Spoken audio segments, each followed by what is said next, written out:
So at WLBP, Welsh Lamb and Beef Producers, during this project with Arwain DGC, our remit was to collect a large data sample of sheep, beef and dairy farms, whereby we were collating antibiotic data on the average use per farm.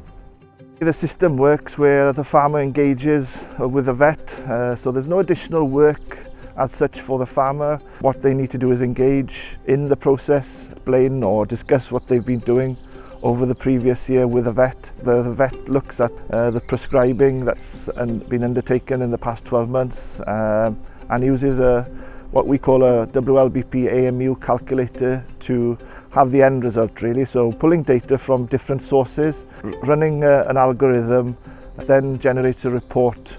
And we're using metrics that have been approved by industry stakeholders, which include scientists, government. We've standardized the metrics, we're using that on a digital platform, and then that churns out the information.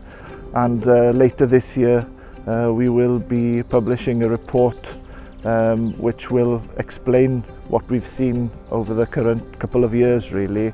And I think it's probably looking as if it's going to be a good news story for the industry. To have this data available to provide that evidence for people who are asking, defending and being proactive about how we produce food and look after animals here in Wales is essential really.